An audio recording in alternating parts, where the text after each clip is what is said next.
Assalamualaikum warahmatullahi wabarakatuh. Perkenalkan, nama saya Ulfayani Haryanti dari mahasiswa Universitas Nahdlatul Ulama, Prodi PGSD dengan nomor NIM 2486206070. Baik, di sini saya akan membahas 5 proyek dari mata kuliah Pendidikan Agama Islam. Untuk proyek yang pertama, yang berjudul Konsep Agama dan Manusia dalam Islam. Islam sebagai agama yang konferensif, mengatur kehidupan manusia dalam segala aspek. Tidak hanya berkaitan dengan hubungan antara manusia dan Tuhan, tetapi juga hubungan antara manusia dan sesama manusia. Sumber utama ajaran Islam dibagi menjadi 5, yaitu Al-Quran, Hadis, Ijma, Qiyas, dan Ijtihad. Manusia diciptakan sebagai khalifah di bumi untuk beribadah kepada Allah Subhanahu wa Ta'ala. Tantangan modern seperti sekularisme dan individualisme sering bertentangan dengan nilai agama, sehingga pendidikan, adaptasi terhadap zaman, dan penguatan komunitas Muslim menjadi solusi penting untuk menjaga relevansi ajaran Islam. Selanjutnya, kita membahas proyek yang kedua, yang berjudul Sumber Hukum Islam. Sumber hukum Islam adalah dasar-dasar yang dijadikan pedoman untuk menetapkan aturan dan hukum dalam Islam. Sumber ini dibagi menjadi 2 kategori utama. Yang pertama, sumber utama, dan yang kedua, sumber sekunder. Sumber utama yaitu Al-Quran. Al-Quran adalah wahyu Allah Subhanahu wa Ta'ala yang diturunkan kepada Nabi Muhammad SAW. Yang kedua yaitu sunnah. Sunnah adalah sebagai ucapan, perbuatan, dan persetujuan Nabi Muhammad SAW. Jenis sunnah dibagi menjadi 3, yaitu yang pertama, sunnah qauliyah, sunnah fi'liyah, dan sunnah takririyah. Yang selanjutnya adalah ijma.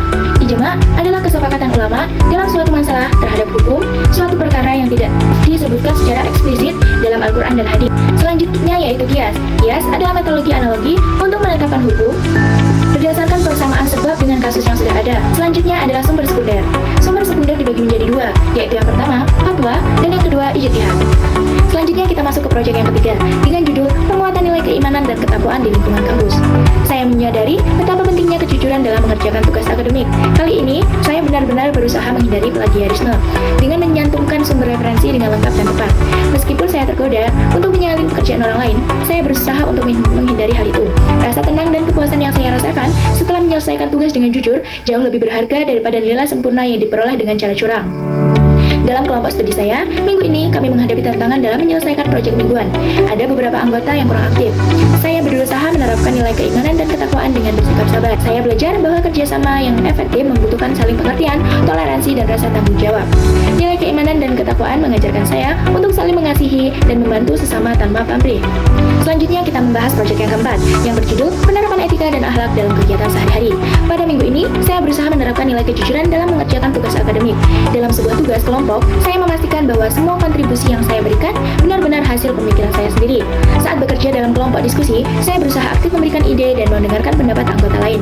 Saya belajar bahwa kerjasama tidak hanya tentang berbagi tugas secara adil, tetapi juga tentang menghargai kontribusi masing-masing individu. Dalam kegiatan sosial di lingkungan kampus, saya mencoba menunjukkan tanggung jawab sosial dengan mengikuti program bersih-bersih lingkungan kelas yang diadakan oleh perangkat kelas. Berikut adalah poster yang bertemakan membangun kejujuran, menghormati, dan empati terhadap teman. Gambar di sisi kiri menunjukkan seorang anak yang serius belajar atau menulis, mencerminkan pentingnya bersikap jujur dalam setiap tindakan. Gambar di tengah menggambarkan 2 orang yang berjabat tangan. Ini melambangkan sikap saling menghormati antara teman, baik dalam perkataan maupun tindakan.